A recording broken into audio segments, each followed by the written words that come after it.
ವಿಮಾನದಲ್ಲಿ ಇದ್ದಂತಹ 2 black box ಪೈಕಿ ಒಂದು ಬ್ಲಾಕ್ ಬಾಕ್ಸ್ ಇದೀಗ ಪತ್ತೆಯಾಗಿರೋದು. ವಿಮಾನ ಪತನಕ್ಕೆ ನಿರ್ದಿಷ್ಟ ಕಾರಣ ಏನು ಅನ್ನೋದು ಈ ಬ್ಲಾಕ್ ಬಾಕ್ಸ್ ನೀಡುತ್ತೆ. ಕಟ್ಟಡದ ಮೇಲೆ ಬ್ಲಾಕ್ ಬಾಕ್ಸ್ ಸಿಕ್ಕಿದ್ದು ಅಧಿಕಾರಿಗಳು ಅದನ್ನ ತೆಗೆದುಕೊಂಡು ಹೋಗಿದ್ದಾರೆ. ಈ ಕುರಿತು ನಮ್ಮ ಪ್ರತಿನಿಧಿ ಶಬ್ಬೀರ್ ಸ್ಥಳದಿಂದಲೇ ವರದಿಯನ್ನ ನೀಡಿದ್ದಾರೆ. ನೋಡೋಣ. ಹೈದರಾಬಾದ್ನಲ್ಲಿ ಏರ್ ಇಂಡಿಯಾ ವಿಮಾನ ಏನು ಪತನ ಆಗಿತ್ತು, ಈ ಒಂದು ತನಿಖೆಗೆ ಸಂಬಂಧಪಟ್ಟಂತೆ ಈಗ ಮಹತ್ವದ ಬೆಳವಣಿಗೆ ಆಗಿರುವಂಥದ್ದು. ವಿಮಾನದಲ್ಲಿದ್ದಂತಹ 2 ಬ್ಲಾಕ್ ಬಾಕ್ಸ್ಗಳ ಪೈಕಿ ಒಂದು ಬ್ಲಾಕ್ ಬಾಕ್ಸ್ ಈಗ ಪತ್ತೆಯಾಗಿರುವಂಥದ್ರ ಬಗ್ಗೆ ಮಾಹಿತಿಗಳು ಬರ್ತಾ ಇರುವಂಥದ್ದು. ಈ ಒಂದು ಬೆಳವಣಿಗೆ ಏನಿದೆ ಸಾಕಷ್ಟು ಮಹತ್ವವನ್ನು ಪಡ್ಕೊಳ್ಳುತ್ತೆ. ಯಾಕೆಂದ್ರೆ ಈ ವಿಮಾನ ತಾಂತ್ರಿಕ ದೋಷದಿಂದ ಪತನ ಆಗಿದೆ ಅಂತ ಹೇಳಿದ್ರು ಕೂಡ ಈ ಒಂದು ಪತನಕ್ಕೆ ನಿರ್ದಿಷ್ಟವಾದಂತಹ ಕಾರಣ ಏನು ಅನ್ನುವಂಥದ್ದನ್ನ ಪತ್ತೆ ಹಚ್ಚಲಿಕ್ಕೆ ಈ ಬ್ಲಾಕ್ ಬಾಕ್ಸ್ ಬಹಳಷ್ಟು ಮುಖ್ಯವಾಗುತ್ತೆ. ಹೀಗಾಗಿ ಈ ಬ್ಲಾಕ್ ಬಾಕ್ಸ್ನ ಪಡೆದು ಈಗ ಅಧಿಕಾರಿಗಳು ತನಿಖೆಗೂ ಕೂಡ ತೆಗೆದುಕೊಂಡು ಹೋಗಿರುವಂಥದ್ದು. ನಾನೀಗ ಘಟನಾ ಸ್ಥಳದಲ್ಲಿದ್ದೀನಿ. ಇಲ್ಲಿ ಪರಿಸ್ಥಿತಿ ಹೇಗಿದೆ ಮತ್ತೆ ಬ್ಲಾಕ್ ಬಾಕ್ಸ್ ಸಿಕ್ಕಿದೆ ಹೇಗೆ ಅನ್ನುವಂಥದ್ದನ್ನು ಕೂಡ ವಿವರಿಸುವಂತ ಕೆಲಸವನ್ನ ಕೂಡ ಮಾಡ್ತೀನಿ. ನೋಡ್ಬೋದು, ನೀವು ಬಿಜೆ ಹಾಸ್ಟೆಲ್ನ ಒಂದು ಭಾಗದ ದೃಶ್ಯಾವಳಿಗಳನ್ನ ಗಮನಿಸ್ತಾ ಹೋಗ್ಬೋದು. ಇದೇ ಕಟ್ಟಡದ ಮೇಲೆ ನಿನ್ನೆ ಮಧ್ಯಾಹ್ನ ಏರ್ ಇಂಡಿಯಾ ವಿಮಾನ ಪತನ ಆಗಿತ್ತು. ಪತನ ಆದಂತಹ ಬೆನ್ನಲ್ಲೇ ದೊಡ್ಡದಾದಂತಹ ಒಂದು ಸ್ಫೋಟ ಕೂಡ ಕೇಳಿ ಬಂದಿತ್ತು. ಬಹಳ ದೊಡ್ಡ ಪ್ರಮಾಣದ ಇಂಧನವನ್ನ ವಿಮಾನ ತುಂಬಿಸಿಕೊಂಡಂತಹ ಹಿನ್ನೆಲೆಯಲ್ಲಿ ಅದು ಏಕಾಏಕಿ ಸ್ಫೋಟ ಆಗಿದ್ದಂತ ಹಿನ್ನೆಲೆಯಲ್ಲಿ ಒಂದು ರೀತಿ ದೊಡ್ಡದಾದಂತಹ ಬಾಂಬ್ ಸ್ಫೋಟವಾದಂತಹ ಸದ್ದು ಇಲ್ಲಿ ನಿನ್ನೆ ಕೇಳಿ ಬಂದಿತ್ತು. ಇದಾದ ಬೆನ್ನಲ್ಲೇ ಇಡೀ ಕಟ್ಟಡ ಸುಟ್ಟು ಕರಕಲಾಗಿರುವಂತದ್ದನ್ನ ಕೂಡ ನೀವು ಗಮನಿಸ್ತಾ ಹೋಗ್ಬೋದು. ಘಟನೆಯ ತೀವ್ರತೆ ಹೇಗಿತ್ತು ಅನ್ನುವಂಥದ್ದನ್ನು ಕೂಡ ನೀವು ಗಮನಿಸಬಹುದು. ನಿನ್ನೆ ಫೈರ್ ಇಂಜಿನ್ಗಳು, ಅಗ್ನಿಶಾಮಕ ದಳದ ಸಿಬ್ಬಂದಿಗಳು ಎಲ್ಲರೂ ಕೂಡ ನಿರಂತರವಾಗಿ ಅಗ್ನಿಯನ್ನು ನಂದಿಸುವಂತ ಕೆಲಸವನ್ನ ಮಾಡಿದ್ರು. ರಾತ್ರಿ 10 ಗಂಟೆಯ ಸರಿಸುಮಾರಿಗೆ ಬೆಂಕಿ ನಿಯಂತ್ರಣಕ್ಕೆ ಬಂತು. ಅದಾದ ಬಳಿಕ ಮೃತದೇಹಗಳನ್ನು ಹೊರತೆಗೆಯುವಂತ ಕೆಲಸವನ್ನ ಮಾಡಲಾಗಿತ್ತು.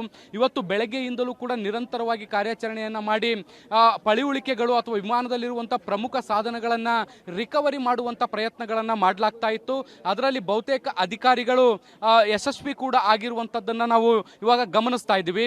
ಈ ವಿಮಾನ ದುರಂತ ಆಗ್ಲಿಕ್ಕೆ ಕಾರಣ ಏನು ಅನ್ನುವಂಥದ್ದನ್ನ ಪತ್ತೆ ಹಚ್ಚಲಿಕ್ಕೆ ಮುಖ್ಯವಾಗಿ ಬೇಕಾಗಿರುವಂತದ್ದು ಬ್ಲಾಕ್ ಬಾಕ್ಸ್. ಈ ಒಂದು ವಿಮಾನದಲ್ಲಿ 2 ಬ್ಲಾಕ್ ಬಾಕ್ಸ್ಗಳಿತ್ತು. ಈ ಪೈಕಿ ಈಗ ಒಂದು ಬ್ಲಾಕ್ ಬಾಕ್ಸ್ ಸಿಕ್ಕಿದೆ ಅನ್ನುವಂತ ಮಾಹಿತಿಗಳು ಕೂಡ ಈಗ ಸಿಗ್ತಾ ಇರುವಂತದ್ದು. ಈ ಒಂದು ವಿಮಾನ ಹಾರಾಟದಿಂದ ಅಂತ್ಯ ಅಂದ್ರೆ ಪತನ ಆಗೋವರೆಗೂ ಕೂಡ ATC ಮತ್ತೆ ಪೈಲಟ್ನ ನಡುವೆ ಯಾವೆಲ್ಲ ಕಮ್ಯುನಿಕೇಶನ್ಗಳಾಗಿತ್ತು, ಏನೆಲ್ಲ ಮಾತುಕತೆಗಳು ನಡೆದಿತ್ತು ಅನ್ನೋದಕ್ಕೆ ಸಂಬಂಧಪಟ್ಟಂತೆ ಎಲ್ಲ ದತ್ತಾಂಶಗಳು ಕೂಡ ಈ ಬ್ಲಾಕ್ ಬಾಕ್ಸ್ ನಲ್ಲಿ ರೆಕಾರ್ಡ್ ಆಗಿರುತ್ತೆ.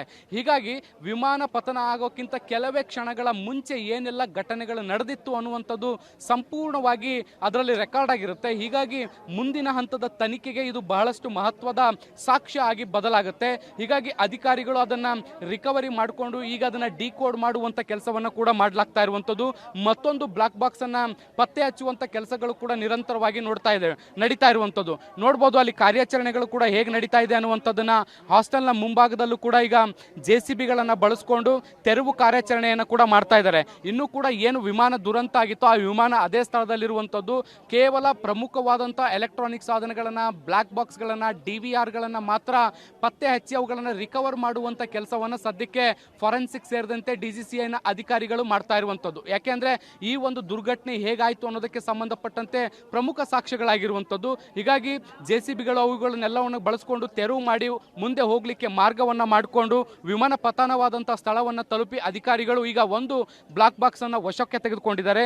ಇದಾದ ಬಳಿಕ ಈಗ 2ನೇ ಬ್ಲಾಕ್ ಬಾಕ್ಸ್ ಪತ್ತೆಗೂ ಕೂಡ ನಿರಂತರವಾದಂತಹ ಶೋಧಗಳು ಕೂಡ ನಡೀತಾ ಇದಾವೆ. ಮುಂಭಾಗದಲ್ಲಿ ನೋಡಬಹುದು ಎಲ್ಲ ಕಡೆಯೂ ಕೂಡ ಅಧಿಕಾರಿಗಳು ತುಂಬಿಕೊಂಡಿರುವಂಥದ್ದು, ಪೊಲೀಸರು ತುಂಬಿಕೊಂಡಿರುವಂಥದ್ದು. ಎಲ್ಲರೂ ಕೂಡ ಈ ಒಂದು ಏನು ಪರಿಶೋಧನೆ ಅಥವಾ ಪರಿಶೀಲನೆ ನಡೀತಿದೆ ಅದಕ್ಕೆ ಸಹಕರಿಸುವಂತ ಕೆಲಸವನ್ನ ಕೂಡ ಮಾಡಲಾಗ್ತಾ ಇರುವಂಥದ್ದು. ಈ ಒಂದು ಎಲ್ಲ ಸಾಧನಗಳನ್ನ ವಶಕ್ಕೆ ತೆಗೆದುಕೊಂಡ ಬಳಿಕ ವಿಮಾನದ ಪಳಿಯುಳಿಕೆಗಳು ಅಥವಾ ವಿಮಾನದ ಏನು ಒಂದು ಭಾಗ ಏನಿದೆ ಅದನ್ನ ತೆರವುಗೊಳಿಸುವಂತ ಕೆಲಸ ಆಗುತ್ತೆ. ಇದು ಬಹುತೇಕ ನಾಳೆ ಆಗಬಹುದು ಅನ್ನುವಂತ ಮಾಹಿತಿಗಳು ಕೂಡ ಬರ್ತಾ ಇದಾವೆ. ಇದ್ರ ಜೊತೆಗೆ ಮತ್ತೊಂದು ಕಡೆ ಆಸ್ಪತ್ರೆಯಲ್ಲಿ ಈ ಒಂದು ದುರ್ಘಟನೆಯಲ್ಲಿ ಸಾವನ್ನಪ್ಪಿದಂಥವ್ರು ಏನಿದ್ರು ಅವರ ಮೃತದೇಹಗಳನ್ನ ಕೂಡ DNA ಟೆಸ್ಟ್ ಮಾಡಿ ಅವರ ಕುಟುಂಬಸ್ಥರಿಗೆ ಹಸ್ತಾಂತರಿಸುವಂತ ಕೆಲಸಗಳು ಕೂಡ ಆಗ್ತಾ ಇದಾವೆ. 245 ಜನ ಈ ಒಂದು ವಿಮಾನದಲ್ಲಿದ್ರು. 241 ಜನ 44 ಜನ ಇದರಲ್ಲಿ ಸಾವನ್ನಪ್ಪಿರುವಂಥದ್ದು. ಒಬ್ಬರು ಅದೃಷ್ಟವಶಾತ್ ಉಳ್ಕೊಂಡಿರುವಂಥದ್ದು ಪ್ರಾಣಾಪಾಯದಿಂದ. ಈ ಹಾಸ್ಟೆಲ್ನಲ್ಲಿ ಇದ್ದಂಥ 24 ವಿದ್ಯಾರ್ಥಿಗಳು ಕೂಡ ಈಗ ಮೃತಪಟ್ಟಿದ್ದಾರೆ. ಸೊ ಈ ಮಾಹಿತಿಗಳ ಆಧಾರದ ಮೇಲೆ ಅವರ ಕುಟುಂಬಸ್ಥರನ್ನು ಸಂಪರ್ಕ ಮಾಡಿ ಅವರ DNAಗಳನ್ನು ಕಲೆಕ್ಟ್ ಮಾಡಿ ಟೆಸ್ಟ್ಗಳನ್ನು ನಡೆಸಿ ಸಂಬಂಧಪಟ್ಟವರಿಗೆ ಮೃತದೇಹಗಳನ್ನು ಹಸ್ತಾಂತರಿಸುವಂಥ ಕೆಲಸಗಳು ಕೂಡ ಈಗ ಸದ್ಯಕ್ಕೆ ಆಗ್ತಾ ಇರುವಂಥದ್ದನ್ನು ಕೂಡ ನಾವು ಗಮನಿಸಬಹುದು. ಮುಂದಿನ 1 ಅಥವಾ 2 ದಿನಗಳಲ್ಲಿ ಎಲ್ಲ ಮೃತದೇಹಗಳನ್ನು ಕೂಡ ಕುಟುಂಬಸ್ಥರಿಗೆ ಹಸ್ತಾಂತರಿಸುವಂತ ಕೆಲಸವನ್ನು ಕೂಡ ಈಗ ಸದ್ಯಕ್ಕೆ ಅಧಿಕಾರಿಗಳು ಮಾಡ್ತಾ ಇದ್ದಾರೆ. ಅಹಮದಾಬಾದ್ನಲ್ಲಿ ಈಗ ಬಹಳಷ್ಟು ತುರ್ತಾಗಿ ಕೆಲಸಗಳು ನಡೀತಾ ಇದ್ದಾವೆ. ಒಂದು ಕಡೆಗೆ ವಿಮಾನ ಬಿದ್ದಂತ ಸ್ಥಳದಲ್ಲಿ ಬ್ಲಾಕ್ ಬಾಕ್ಸ್ ಸೇರಿದಂತೆ ಇತರೆ ಪ್ರಮುಖ ಸಾಧನಗಳನ್ನು ರಿಕವರ್ ಮಾಡಿಕೊಳ್ಳುವಂತ ಕೆಲಸಗಳು ನಡೀತಾ ಇದ್ದಾವೆ. ಈ ಒಂದು ಪ್ರಕರಣ ಅಥವಾ ಈ ಒಂದು ಘಟನೆ ಹೇಗಾಯ್ತು ಅನ್ನುವಂಥದ್ರ ಬಗ್ಗೆ ತನಿಖೆಯನ್ನು ನಡೆಸುವಂತ ಕೆಲಸಗಳು ನಿರಂತರವಾಗಿ ಆಗ್ತಾ ಇದ್ರೆ, ಮತ್ತೊಂದು ಕಡೆಯಲ್ಲಿ ಮೃತದೇಹಗಳನ್ನು ಕುಟುಂಬಸ್ಥರಿಗೆ ಹಸ್ತಾಂತರಿಸುವಂತ ಕೆಲಸಗಳನ್ನು ಕೂಡ ನಿರಂತರವಾಗಿ ಮಾಡಲಾಗ್ತಾ ಇದೆ. ಕ್ಯಾಮರಾ ಪರ್ಸನ್ ಜಿತೇಂದ್ರ ಕುಮಾರ್ ಜೊತೆ ಶಬ್ಬೀರ್ ನಿಡುಗುಂದಿ, ಪಬ್ಲಿಕ್ ಟಿವಿ, ಅಹಮದಾಬಾದ್.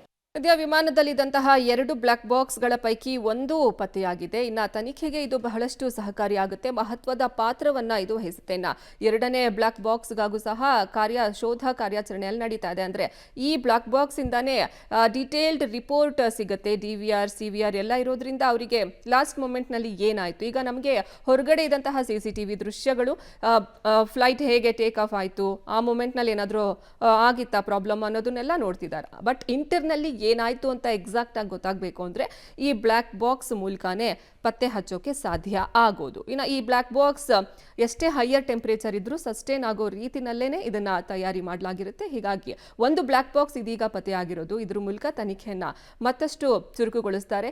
ಇದರಲ್ಲಿ ಒಳಗಡೆ ಅಂದ್ರೆ ಇಂಟರ್ನಲ್ಲಿ ಏನಾಯ್ತು ಅನ್ನೋದನ್ನ ಕಂಡು ಹಿಡಿಯೋದಕ್ಕೆ ಇದು ಸಾಧ್ಯ ಆಗತ್ತೆ. ಇನ್ನು ಮತ್ತೊಂದು ಬ್ಲಾಕ್ ಬಾಕ್ಸ್ಗಾಗೂ ಸಹ ಇದೀಗ ಅಧಿಕಾರಿಗಳು ಹುಡುಕಾಟವನ್ನ ನಡೆಸ್ತಿದ್ದಾರೆ. ಈ ಮೂಲಕ ಬ್ಲಾಕ್ ಬಾಕ್ಸ್ ಮೂಲಕ ಅಲ್ಲಿ ಇಂಟರ್ನಲ್ಲಿ ಎಕ್ಸಾಕ್ಟ್ ಆಗಿ ಏನಾಯಿತು, ಲಾಸ್ಟ್ ಮೂಮೆಂಟ್ನಲ್ಲಿ ಪೈಲಟ್ ಏನು ಹೇಳೋದಕ್ಕೆ ಪ್ರಯತ್ನ ಪಟ್ಟಿದ್ರು, ಮತ್ತು ಇಂಟರ್ನಲ್ಲಿ ಅಲ್ಲಿ ಏನೇನು ಕಾನ್ವರ್ಸೇಷನ್ ಆಯಿತು, ಈ ರೀತಿಯ ಎಲ್ಲ ಮಾಹಿತಿಗಳು ಸಹ ಅಲ್ಲಿ ಸಿಗುತ್ತೆ. ಡಿಜಿಟಲ್ ವಿಡಿಯೋ ರೆಕಾರ್ಡರ್ ಸಹ ಅವೈಲಬಲ್ ಇದೆ. ಇನ್ನು FDR, flight data recorder, cockpit voice recorder, ಹೀಗೆ ವಾಯ್ಸು, ವಿಡಿಯೋ ಎಲ್ಲ ಸಹ ಅಲ್ಲಿ ಅವೈಲೇಬಲ್ ಆಗೋದ್ರಿಂದ ನಿಖರ ಕಾರಣ ಏನು ಅನ್ನೋದು ತನಿಖೆಯಲ್ಲಿ ಗೊತ್ತಾಗುತ್ತೆ.